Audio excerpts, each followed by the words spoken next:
Progressive ജേണിയുടെ പുതിയ വീഡിയോയിലേക്ക് ഏവർക്കും സ്വാഗതം.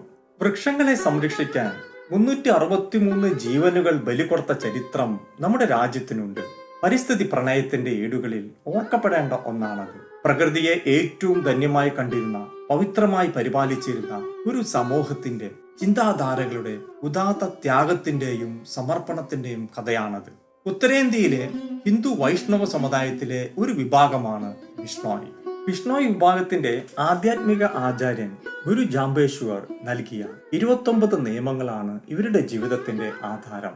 ഉത്തരേന്ത്യയിൽ, പ്രത്യേകിച്ചും രാജസ്ഥാൻ സംസ്ഥാനത്തായി 7-8 ലക്ഷം പേർ ഈ പ്രബോധനങ്ങൾ പിന്തുടർന്ന് ജീവിക്കുന്നവരാണ്. പ്രകൃതി സംരക്ഷണത്തിന്റെ വലിയ മൂല്യങ്ങൾ ഈ തത്വചിന്തകളിലുണ്ട്. 29 നിയമങ്ങളിൽ 20 എണ്ണം നിയമങ്ങളും 9 എണ്ണം യമങ്ങളുമാണ്. അതായത് ഒരിക്കലും ചെയ്യരുതാത്ത 9 കാര്യങ്ങളും ചെയ്യേണ്ടുന്ന 20 വ്യവസ്ഥകളും. ബിഷ്ണോയ് എന്ന പേര് തന്നെ ഈ 29 പ്രബോധനങ്ങളിൽ നിന്നും വന്നിട്ടുള്ളതാണ്. ബീസ് 20, നൗ 9. 29 നിയമങ്ങളിലെ 18ാമത്തത് അതിപ്രകാരമാണ്: സർവ്വചരാചരങ്ങളെയും അകമഴിഞ്ഞ് സ്നേഹിക്കണം. ആരും ആവശ്യപ്പെടാതെ, ഒന്നിനെയും സ്വന്തമാക്കാതെ, ഒട്ടും പ്രതീക്ഷകൾ വെച്ച് പുലർത്താതെ എല്ലാറ്റിനെയും സ്നേഹിക്കണം. 19ാം നിയമം: ജീവനുള്ള ഹരിതാപമായ മരങ്ങളെ വെട്ടരുത്, പ്രകൃതിയെ സംരക്ഷിക്കണം. 22ാമത്തത്: അലഞ്ഞു തിരിയുന്ന മൃഗങ്ങൾക്ക് അഭയമൊരുക്കണം, കൊല്ലപ്പെടാതിരിക്കാൻ അവയെ സംരക്ഷിക്കണം. 23ാമത്തത്: കന്നുകാലികളെ സംരക്ഷിക്കണം. ഗുരു ജാംബേശ്വർ പകർന്നു നൽകിയ ഈ പ്രബോധനങ്ങൾ അനുസരിച്ച് ജീവിക്കുന്നവരായിരുന്നു രാജസ്ഥാനിലെ ജോധ്പൂരിനടുത്തുള്ള ഹെചാർലി ഗ്രാമത്തിലുള്ളവർ. സസ്യാഹാരം മാത്രമായിരുന്നു അവരുടെ ഭക്ഷണം. മാർവാർ രാജാവ് അഭയ് സിംഗ് പുതിയ കൊട്ടാര നിർമ്മാണത്തിന് വേണ്ട മരങ്ങൾ മുറിക്കാൻ ഉത്തരവിട്ടു. കേച്ചരി മരങ്ങളുടെ തോപ്പുകളുള്ള ഹെചാർലി ഗ്രാമത്തിൽ മരങ്ങൾ മുറിക്കാൻ മന്ത്രി ഗിരിധാർ ഭണ്ഡാരിയും പട്ടാളവും എത്തി. ഗ്രാമത്തിൽ നിന്നുള്ളവർ ഒന്നടങ്കം സ്ഥലത്തെത്തി. അമൃതാദേവി ബിഷ്ണോയ് എന്ന സ്ത്രീയുടെ നേതൃത്വത്തിൽ ജനക്കൂട്ടം മരങ്ങൾ മുറിക്കുന്നത് തടഞ്ഞു. കേച്ചരി മരങ്ങൾ തങ്ങളുടെ സമുദായത്തിന് വിശുദ്ധമാണെന്നും അവ മുറിക്കുന്നത് അനുവദിക്കാൻ പറ്റില്ലെന്നും അമൃതാദേവി പട്ടാളക്കാരോട് പറഞ്ഞു. പ്രതിഷേധത്തെ തുടർന്ന് മരങ്ങൾ മുറിക്കുന്നതിന് പകരമായി ചില പാരിതോഷികങ്ങൾ സമുദായത്തിന് നൽകാമെന്നുള്ള വാഗ്ദാനങ്ങൾ നൽകപ്പെടുകയുണ്ടായി. ഇത് ബിഷ്ണോയി സമുദായത്തിന്റെ ആത്മാഭിമാനത്തെ കൂടുതൽ മുറിപ്പെടുത്തി. തങ്ങളെ കൊല്ലാതെ മരങ്ങൾ മുറിക്കാൻ പറ്റില്ല എന്ന് പറഞ്ഞ് അമൃതാദേവിയും അവരുടെ കുടുംബവും കേച്ചരി മരത്തെ ചുറ്റിവരിഞ്ഞു നിന്നു. അമൃതാദേവിയെയും അവരുടെ 3 പെൺമക്കളെയും പട്ടാളം ആദ്യം തലവെട്ടിക്കൊന്നു. കേച്ചരി മരങ്ങൾ ഓരോന്നായി വെട്ടാൻ തുടങ്ങി. വാർത്ത സമീപത്തെ 83 ഗ്രാമങ്ങളിലും ബിഷ്ണോയി സമുദായത്തിലും മുഴുവൻ പരന്നു. സംഭവം നടന്ന ജനാട് ഗ്രാമത്തിലേക്ക് ആളുകൾ കൂട്ടത്തോടെ എത്തി.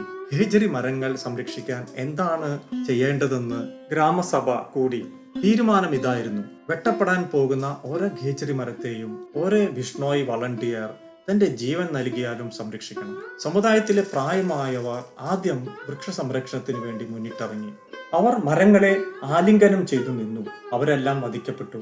സമുദായത്തിലെ പ്രായം ചെന്ന ഉപയോഗശൂന്യമായ ആളുകളെയാണ് കൊല്ലപ്പെടാൻ അയക്കുന്നതെന്ന് മന്ത്രി ഭണ്ഡാരി പരിഹസിച്ചു. ഈ പ്രസ്താവനയോടെ ചെറുപ്പക്കാരായ പുരുഷന്മാരും സ്ത്രീകളും കുട്ടികളും കേച്ചരി മരത്തിന്റെ സംരക്ഷണത്തിന് വേണ്ടി മുന്നിട്ടിറങ്ങി. അവർ മരങ്ങളെ കെട്ടിപ്പിടിച്ചു നിന്നു. 363 പേർ വൃക്ഷ സംരക്ഷണത്തിന് വേണ്ടിയുള്ള ഈ ദൗത്യത്തിൽ പിടഞ്ഞു വീണ് മരിച്ചു.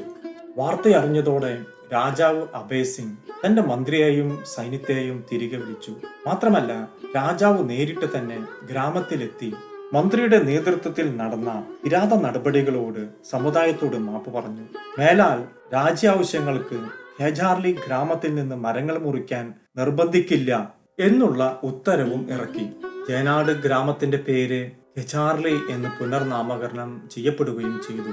സംഭവം നടന്ന പ്രദേശം ബിഷ്ണോയ് വിശ്വാസത്തിന്റെ വലിയ സാക്ഷ്യമായി തീരുകയും ചെയ്തു. ബിഷ്ണോയ് സമുദായം ഈ അടുത്ത കാലത്ത് വാർത്തകളിൽ നിറഞ്ഞു നിൽക്കുന്നതിന് കാരണങ്ങളിലൊന്ന് ലോറൻസ് ബിഷ്ണോയുമായി ബന്ധപ്പെട്ട കേസുകളും വിവാദങ്ങളുമാണെന്ന് ഈ അവസരത്തിൽ നാം ഓർക്കേണ്ടതാണ്.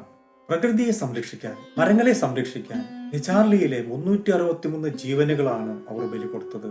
അവരിൽ പുരുഷന്മാരും സ്ത്രീകളും കുട്ടികളും ഉണ്ടായിരുന്നു. അവരുടെ ജീവത്യാഗത്തിന്റെ ഫലം ദൂരവ്യാപകമായിരുന്നു. 20ാം നൂറ്റാണ്ടിൽ പോലും ആ ത്യാഗത്തിന്റെ സ്മരണകൾ ഇന്ത്യയുടെ പ്രകൃതി സംരക്ഷണ പ്രവർത്തനങ്ങളിൽ ഉണ്ടാക്കിയ ഊർജം ചെറുതല്ല. 1970കളിൽ ആരംഭിച്ച ചിപ്കോ മൂവ്മെന്റ്, വൃക്ഷങ്ങളെ ആലിംഗനം ചെയ്യൽ, വനനശീകരണ പ്രവർത്തനങ്ങളെ ശക്തിയായി എതിർക്കുകയും വൻകിട ലോബികളുടെ പ്രവർത്തനങ്ങളെ നിയമ നടപടികളിലൂടെ പ്രതിരോധിക്കുകയും ചെയ്തു. പ്രകൃതിയെ സംരക്ഷിക്കേണ്ടത് ഓരോ പൗരന്റെയും കടമയാണ്. നമ്മുടെ പുഴകൾ, തോടുകൾ, കായലുകൾ, മറ്റു ജലസ്രോതസ്സുകളെല്ലാം മലിനീകരിക്കപ്പെട്ടിരിക്കുകയാണ്. സ്വന്തം വീട്ടിൽ മാത്രം നാം ശുചിത്വം പാലിച്ചാൽ പോരാ, അത് നമ്മുടെ ജീവിതചര്യയാകണം. പൊതുവഴികൾ, പാർക്കുകൾ, ബസ് സ്റ്റാൻഡുകൾ, പൊതു ഇടങ്ങൾ, വിദ്യാഭ്യാസ സ്ഥാപനങ്ങൾ, ആശുപത്രികൾ, ആ നിരയങ്ങനെ നീണ്ടുപോകുന്നു. പരിസ്ഥിതി സംരക്ഷണത്തിന്റെ ഒരു പുതിയ ചരിത്രം നാം വിരചിക്കേണ്ടിയിരിക്കുന്നു. വിഷ്ണോയ് സമുദായത്തിന്റെ ജീവത്യാഗത്തിന്റെ സ്മരണകൾ അതിന് നമ്മെ പ്രേരിപ്പിക്കുക തന്നെ വേണം.